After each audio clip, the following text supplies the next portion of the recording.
The Maoris called it Aotearoa, the land of the long white cloud.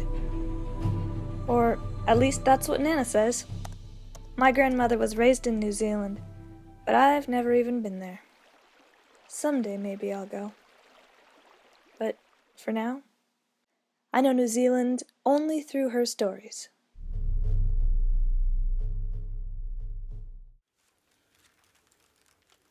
I was born in 1920 in New Zealand. I was the middle child of 5 children. My dad worked for the government, had a steady job, made a lot of things because it didn't matter how many times you asked for the things you wanted at Christmas time.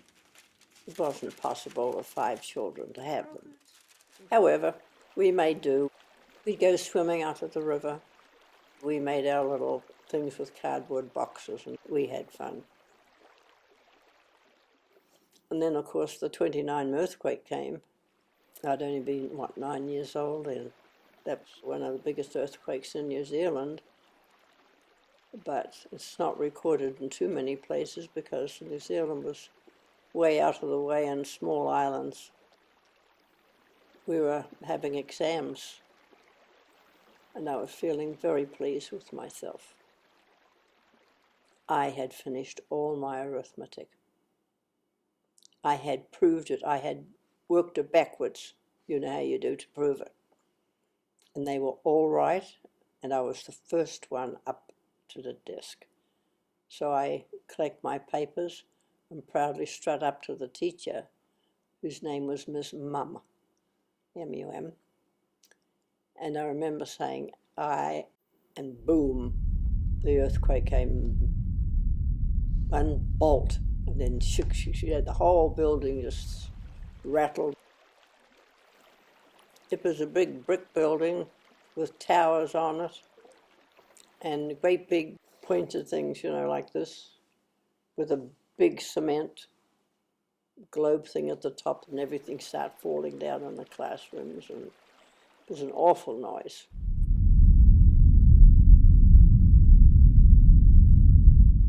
After the dust had gone down, we found the door to get out.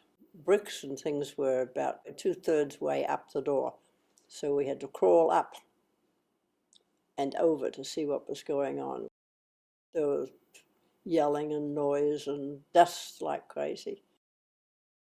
We didn't say anything walking home. It was an uncanny feeling in the air, you know. There was no birds singing, there was nothing, just dust and rubble. Post office was down.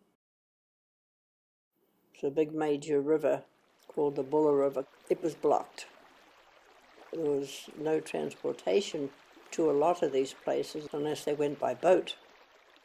We had earthquakes for months afterwards.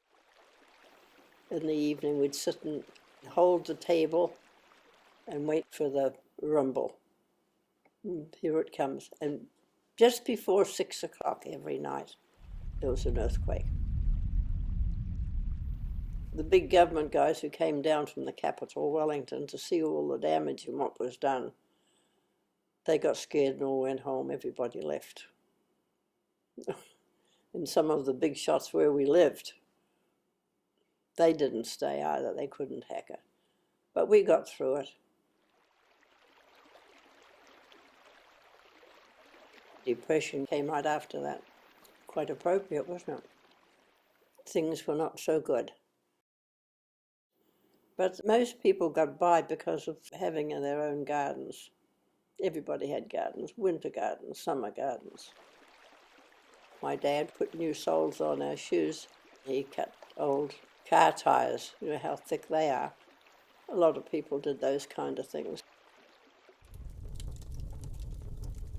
Because of the war, you couldn't get to college in Australia. So the Christian school and academy sent a couple of teachers over so you could get college work there. Everybody had to work in that school. I went into the basket factory making all kinds of woven stuff. Ron Han was in charge of the garden. He grew Iceland poppies. and shipped them to Wellington, the capital. The basket factory made the baskets. If you can imagine, hand-woven baskets with lids went down every day, full of flowers. Iceland poppies that were in bud, just beginning to show colour, just so that they would come out the next day for the florist shops.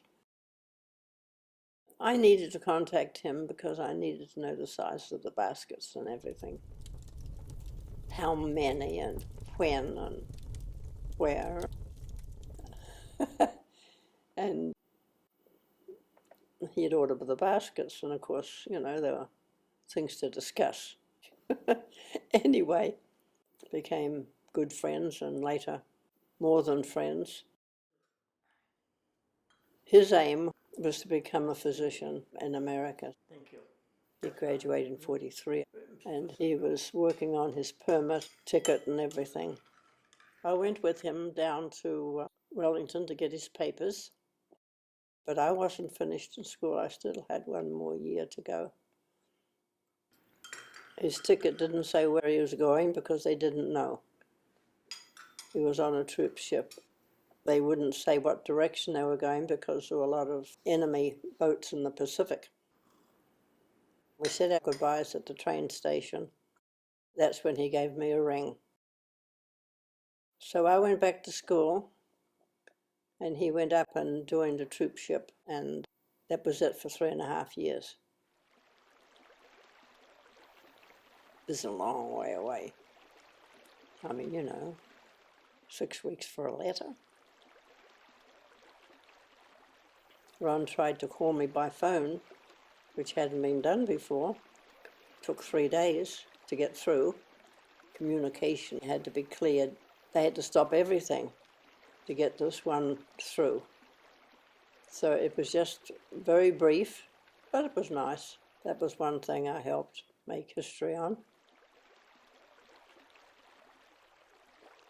End of the war, there were troop ships coming forth and back, taking brides, fiancés of Americans. So then I had to get passage.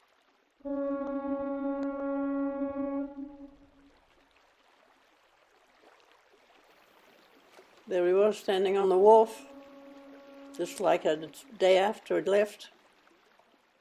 We were married for 64 years.